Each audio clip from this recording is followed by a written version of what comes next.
My name is Carmen and I work for Positive Outcomes Incorporated. I wanted to share some very important information with you all regarding COVID-19, also known as the coronavirus, and what we can do to help slow the spread and even stop the spread of this virus.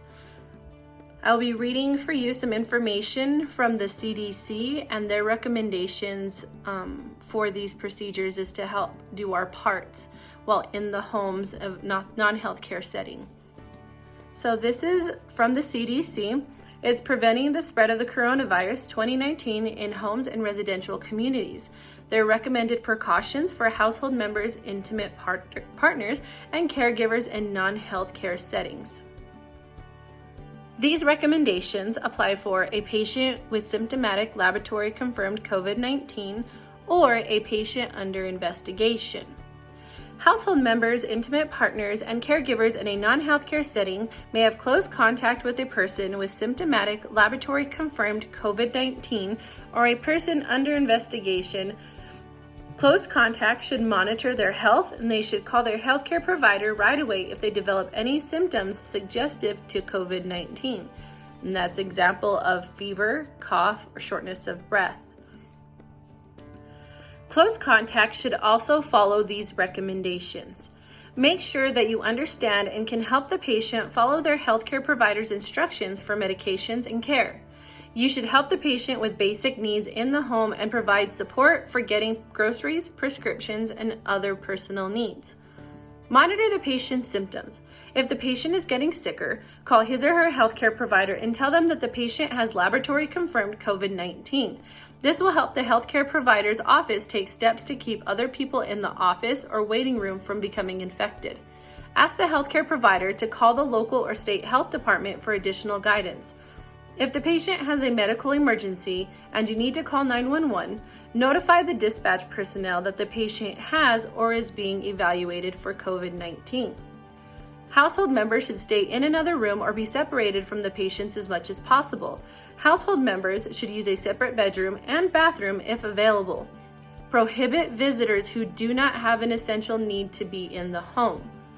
Household members should care for any pets in the home. Do not handle pets or any other animals while sick.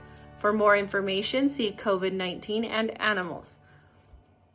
Make sure that shared spaces in the home have good airflow, such as by an air conditioner or an open window, weather permitting.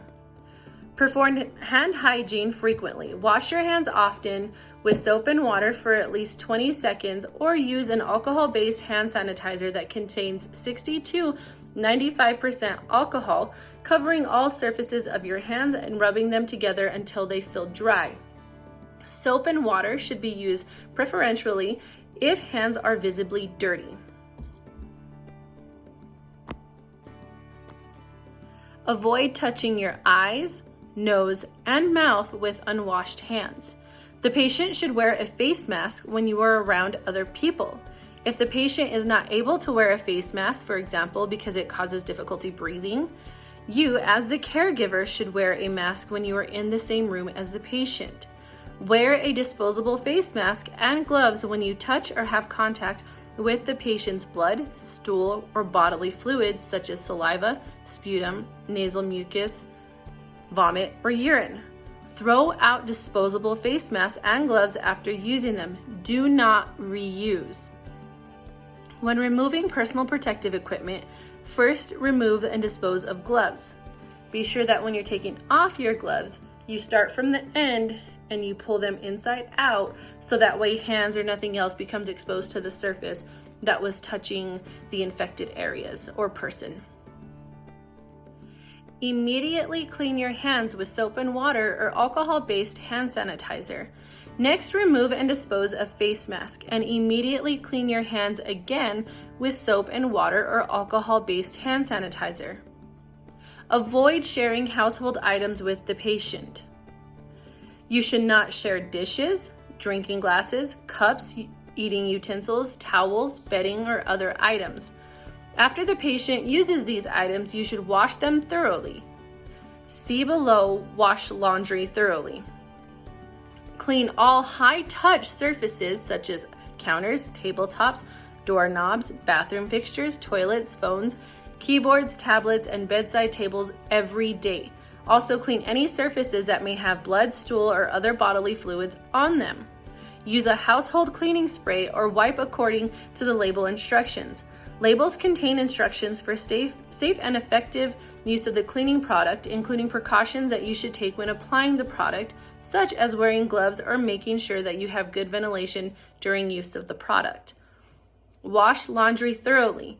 Immediately remove and wash clothes or bedding that have blood, stool, or bodily fluids on them.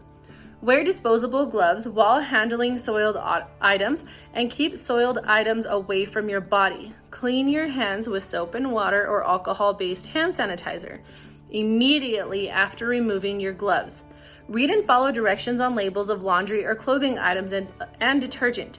In general, using a normal laundry detergent according to the washing machine instructions, and dry thoroughly using the warmest temperatures recommended on the clothing label.